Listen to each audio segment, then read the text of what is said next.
আর মাত্র কয়েক ঘন্টা পরে এই আরামবাগের মাটিতে পা রাখবেন প্রধানমন্ত্রী নরেন্দ্র মোদী, এবং তার আগেই বিজেপি কর্মী সমর্থকদের মধ্যে উন্মাদনা লক্ষ্য করা যাচ্ছে। তারা আসতে শুরু করেছে সভাস্থলে।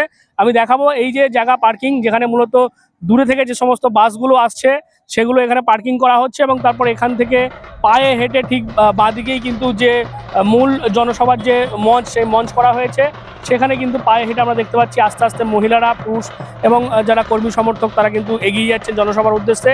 ঠিক যেমনটা নির্ধারিত সময় 3টে নাগাদ প্রধানমন্ত্রী আসবেন এবং এসে এই আরামবাগের যে জনসভা সেখানে তিনি বক্তব্য রাখবেন।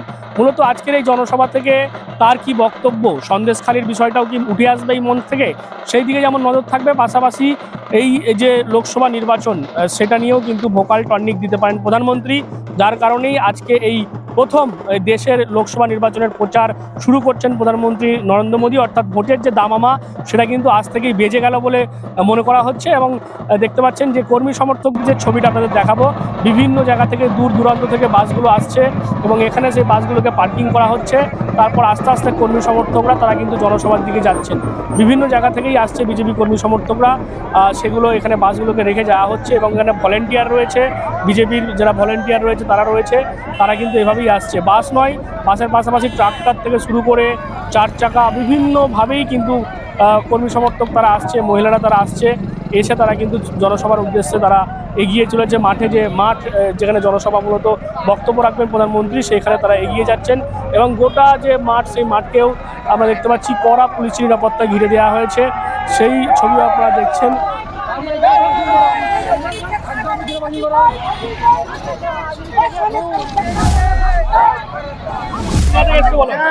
আমরা গোঘাট 1 নম্বর কাটালি গ্রাম থেকে আসছি। এই কারণে আসছি কারণ আমাদের ভারতবর্ষের যে প্রধানমন্ত্রী আসছে না, আমরা তার আশাতে আমরা আনন্দিত হয়েছি খুব। আপনি ও আসছে, আমাদের খুব ভালো লাগছে। আমি চাই নরেন্দ্র মোদী আরও বড় বড় কাজ আমাদের আরামবাগে করে দেখাবে, কারণ আমাদের নরেন্দ্র মোদী ভারতবর্ষের শ্রেষ্ঠ প্রধানমন্ত্রী হচ্ছে আমাদের নরেন্দ্র মোদী। তার পেছনে গেছে আমাদের মমতা বন্দ্যোপাধ্যায়, কিন্তু সে পারবে না কোনোদিন, কারণ আমাদের নরেন্দ্র মোদী একে আছে, 1 নম্বরই থাকবে। সে একদম বীরের মতো দাঁড়িয়ে থাকবে আমাদের পাশে এবং মানুষের জনগণের পাশে। আমার নাম সুভাষ দলুই। অনেকটাই আনন্দিত আমরা নরেন্দ্র মোদীকে আমাদের খুব কাছাকাছি পেয়ে। আর আমরা এসেছি গোঘাট থেকে এসেছি, আমরা বাসে করে এসেছি। তো এইটা হচ্ছে আমাদের নরেন্দ্র মোদীকে স্বাগতম জানানোর পতাকা। তো সবাইকে বলবো আমাদের নরেন্দ্র মোদীকে স্বাগতম জানানোর জন্য জয় শ্রীরাম।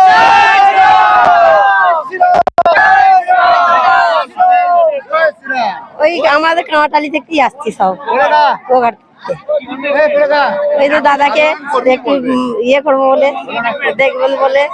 আর এসেছি একটু 100 দিনের করে কাজ করেছি, সেও আমরা পয়সা পাইনি। স্কুলে রান্না করেছি, সেও ছাড়ি দিয়েছে সিপিএনের মিছিলে গেছেন বলে। তারপরে আবার ফের 100 দিনের কাজ দিয়ে করা হয়েছে, সে কাজের টাকায় আমরা একটুকুনো পাইনি, সব তুলে নিয়েছে।